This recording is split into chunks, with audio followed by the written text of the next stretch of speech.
Hello students. In my previous lecture, I discussed about the structure, functioning, the positive and negative issues related to WTO. I discussed a lot about the critiques, assumptions and what they think about WTO. So in this lecture, I am going to discuss more about the relevant development of WTO.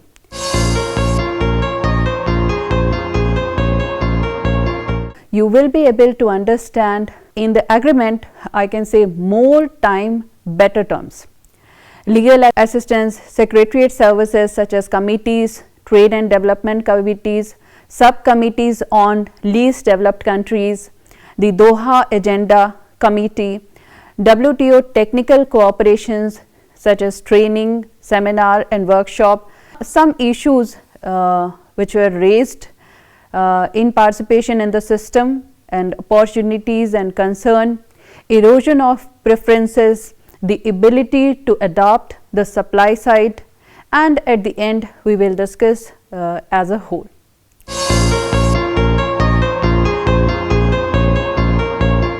About 2/3 of the WTO's around 150 members are from developing countries. They play an increasingly important and active role in WTO because of their numbers, because they are becoming more important in the global economy, and because they are increasingly looked to trade as a vital tool in their development efforts. Developing countries are a highly diverse group, often with very different views and concerns. The WTO deals with the special need of developing countries in 3 ways. The WTO agreements contain special provisions on developing countries. The Committee on Trade and Development is the main body focusing on work in this area in the WTO, with some other dealing with specific topics such as trade and debt and technology transfer.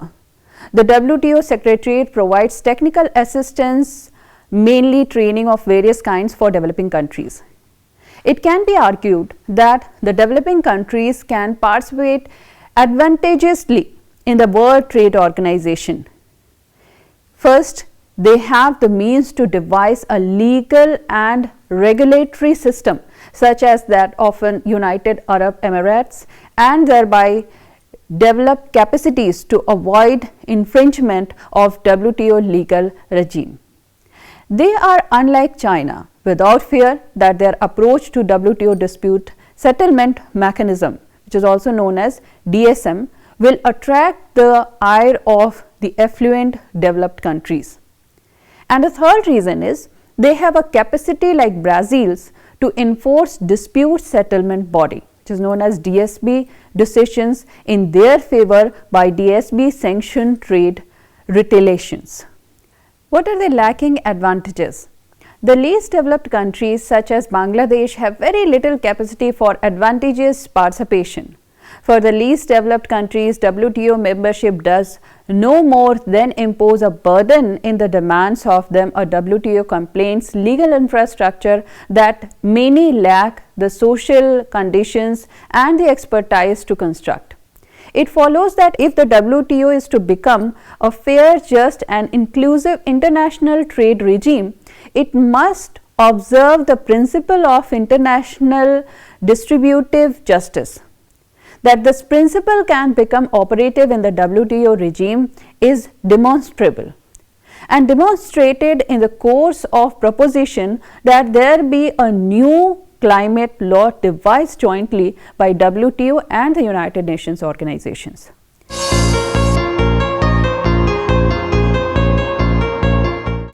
Now, as I used the term more time, better terms, so let me discuss.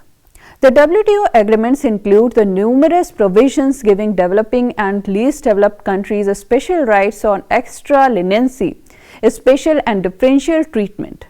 Among these are provisions that allow developed countries to treat developing countries more favorably than other WTO. The General Agreement on Tariff and Trade, which deals with trade, has a special section which is known as Part 4th on Trade and Development, which includes provisions on the concept of non-reciprocity in trade negotiations between developed and developing countries. When developed countries grant trade concessions to developing countries, they should not expect the developing countries to make matching offers in return. Both GATT and the General Agreement on Trade in Service allow developing countries some preferential treatment. Other measures concerning developing countries in the WTO agreement includes extra time for developing countries to fulfill their commitment in many of the WTO agreements. The second is provision designed to increase developing countries' trading opportunities through greater market access, for example, textiles, service technicals, barriers to trade. The third is provisions requiring WTO members to safeguard the interest of developing countries when adopting some domestic or international measures, example, anti-dumping safeguards, technical barriers to trade.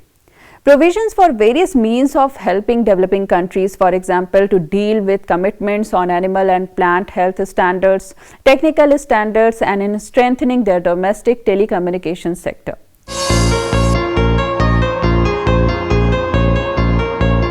Now let me discuss about the legal assistance. This is a Secretariat service which I am going to explain you. The WTO Secretariat has a special legal advisors for assisting developing countries in any WTO dispute for giving them legal counsel. The service is offered by the WTO's Training and Technical Cooperation Institute. Developing countries regularly make use of it.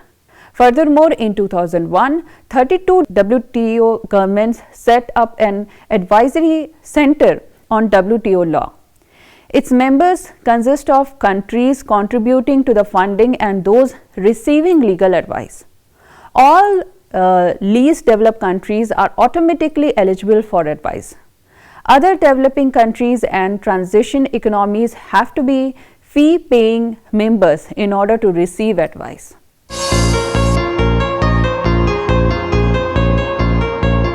A special focus on least developed countries is also one criteria. The least developed countries receive extra attention in the WTO. All the WTO agreements recognize that they must benefit from the greatest possible flexibility, and better off members must make extra efforts to lower import barriers on least developing countries' exports. Since the Uruguay round agreements were signed in 1994, several decisions in the favor of least developed countries have been taken. This meeting was conducted in Singapore in 1996. WTO minister agreed on a plan of action for least developed countries. This included technical assistance to enable them to participate better in the multilateral system and a pledge from developed countries to improve market access for least developed countries' product. In October 1997, 6 international organizations, the International Monetary Fund, the International Trade Center, the United Nations Conference for Trade and Development, the United Nations Development Programme, the World Bank and the WTO launched the Integrated Framework, a joint technical assistance program exclusively for least developed countries. In 2002, the WTO adopted a work program for least developed countries. It contains several broad elements: improved market access, more technical assistance, support for agencies working on the diversification of least developed countries' economies. Besides that, help in following the work of the WTO and a speedier membership process for least developed countries negotiating to join the WTO. At the same time, more and more members of governments have unilaterally scrapped important duties and import quotas and all export from least developed countries. A mission in Geneva being present is important but not easy for all the WTO's official business taking place mainly in Geneva. So, do the unofficial contacts that can be equally important, but having a permanent office of representatives in Geneva can be expensive. Only about 1/3 of 30 or so least developing countries in the WTO have permanent offices in Geneva, and they cover all United Nations activities as well as the WTO. As a result of the negotiations to locate the WTO headquarters in Geneva, the Swiss government has agreed to provide subsidized office space for delegations from least developed countries. A number of WTO members also provide financial support for ministers and accompanying officials from least developed countries to help them attend WTO ministerial conferences.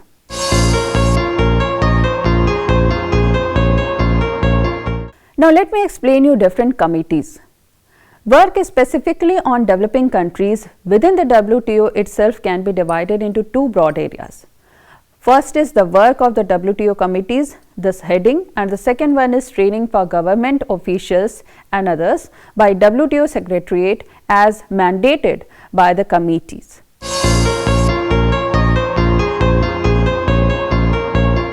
Now, let me explain you a committee on trade and development.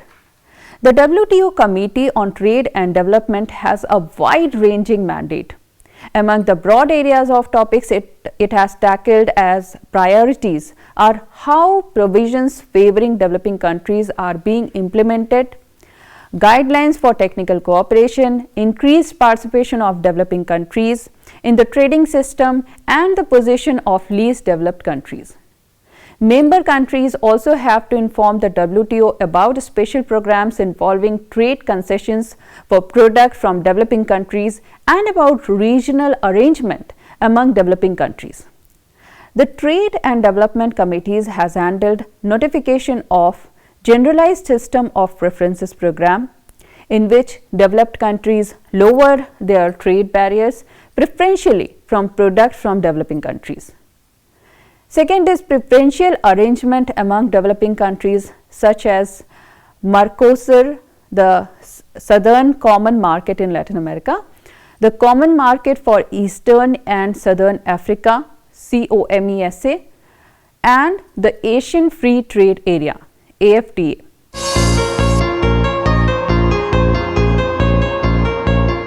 Now, besides that, there are different subcommittees on least developed countries. The subcommittees on least developed countries reports to the Trade and Development Committee, but it is an important body in its own right. Its work focuses on two related issues: ways of integrating least developed countries into the multilateral trading system.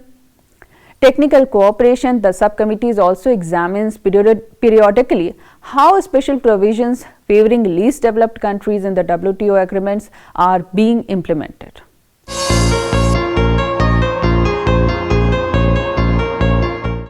Now let me explain you the Doha Agreement Committees. The Doha Ministerial Conference in November 2001 added new tasks and some new working groups. The Trade and Development Committees meet in special sessions to handle work under the Doha Development Agenda. The ministers also set up working groups on trade, debt and finance, and on trade and technology transfer.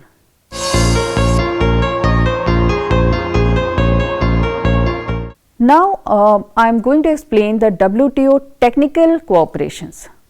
Technical cooperation in an area of WTO work that is devoted almost entirely to developing countries, and countries in transition from centrally planned economies operate successfully in the multilateral trading system. The objective is to help building the necessary institutions and to train officials. The subjects covered deal both the trade policies and with effective negotiations.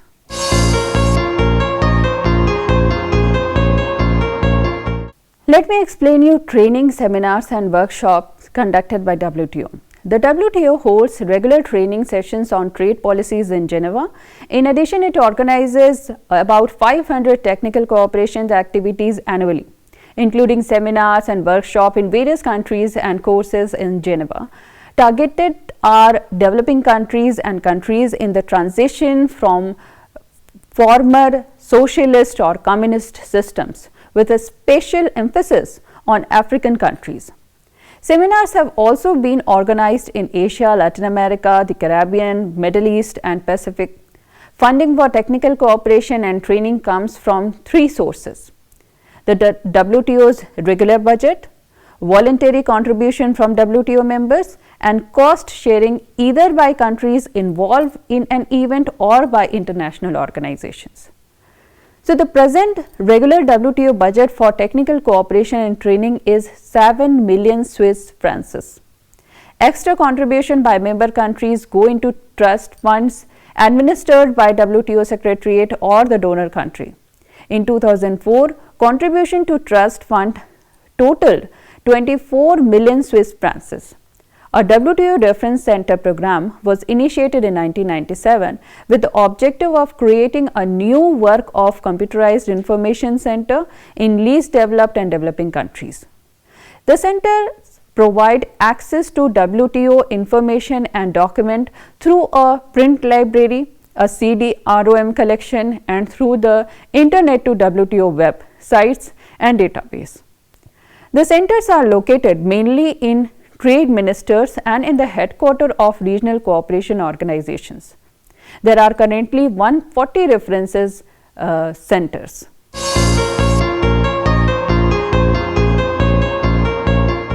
Now, let me explain some issues which were raised. The Uruguay round saw a shift in North-South politics in the GATT WTO system. Previously developed and developing countries had tended to be in opposite groups, although even then there were exceptions. In the run up to the Uruguay round, the line between the two became less rigid, and during the round different alliances developed, depending on the issues. The trend has continued since then. In some of the issues, the divide still appears clear. In textile and clothing and some of the newer issues debated in the WTO, for example, the developing countries have organized themselves into alliances such as the African group and the least developed countries group.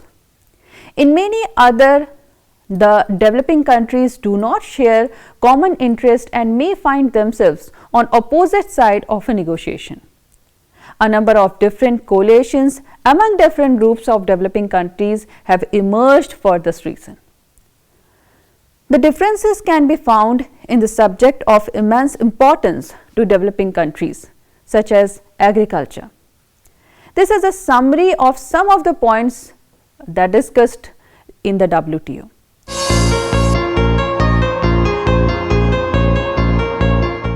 Now, let me explain the opportunities and concern related to WTO participation.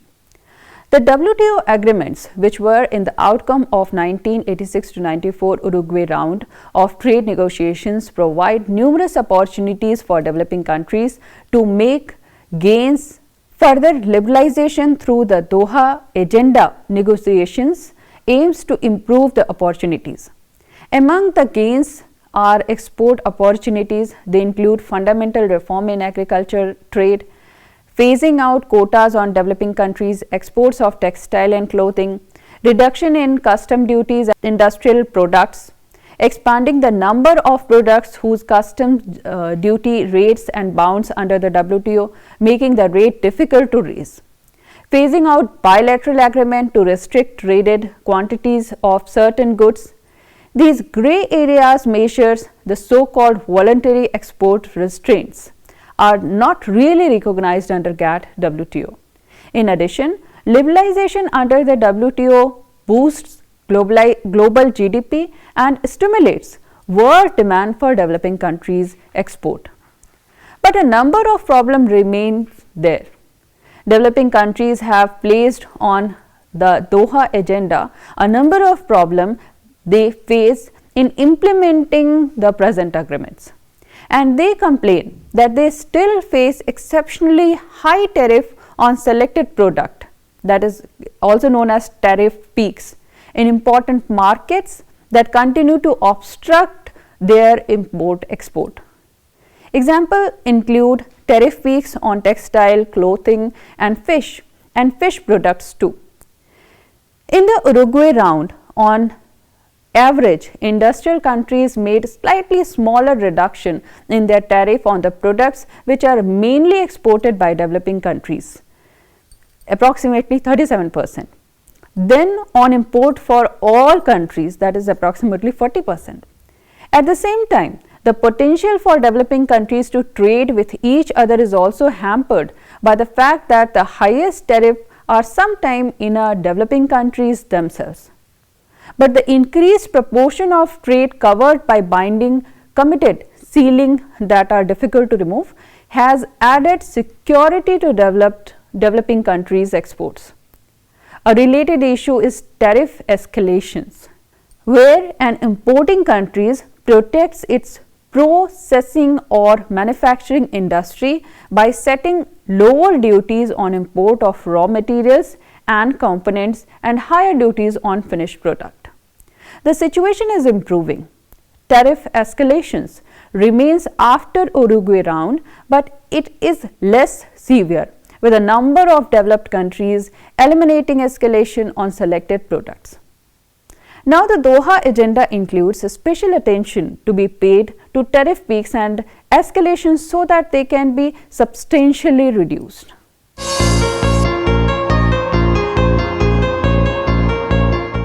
Now, one important issue which is very much relevant these days in connection with WTO, that is erosion of preferences. An issue that worries developing countries is the erosion of preferences, that is a special tariff concession granted by developed countries on import from certain developing countries become less meaningful if the normal tariff rates are cut, because the difference between the normal and preferential rate is reduced. Just how valuable these preferences are is a matter of debate. Unlike regular WTO tariff commitments, they are not bound under WTO agreements and therefore they can be changed easily. They are often given unilaterally at the initiative of the importing countries. This makes trade under preferential rates less predictable than under regular bound rates, which cannot be increased easily. Ultimately, countries stand to gain more from regular bound tariff rates. But some countries and some companies have benefited from the preferences. The gains vary from product to product, and they also depend on whether product can use the opportunity to adjust so that they remain competitive after the preferences have been withdrawn.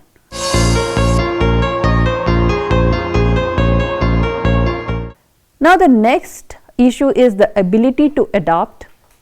I will discuss the supply side of this particular issue. The question which arises is, can developing countries benefit from the change? The answer is yes, but only if their economies are capable of responding.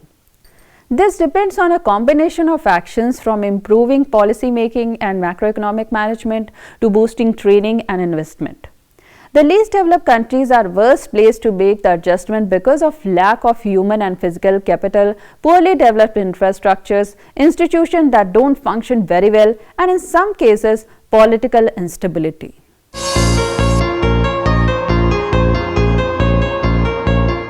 No doubt WTO has been very much important organization for the development of trade among developing nations.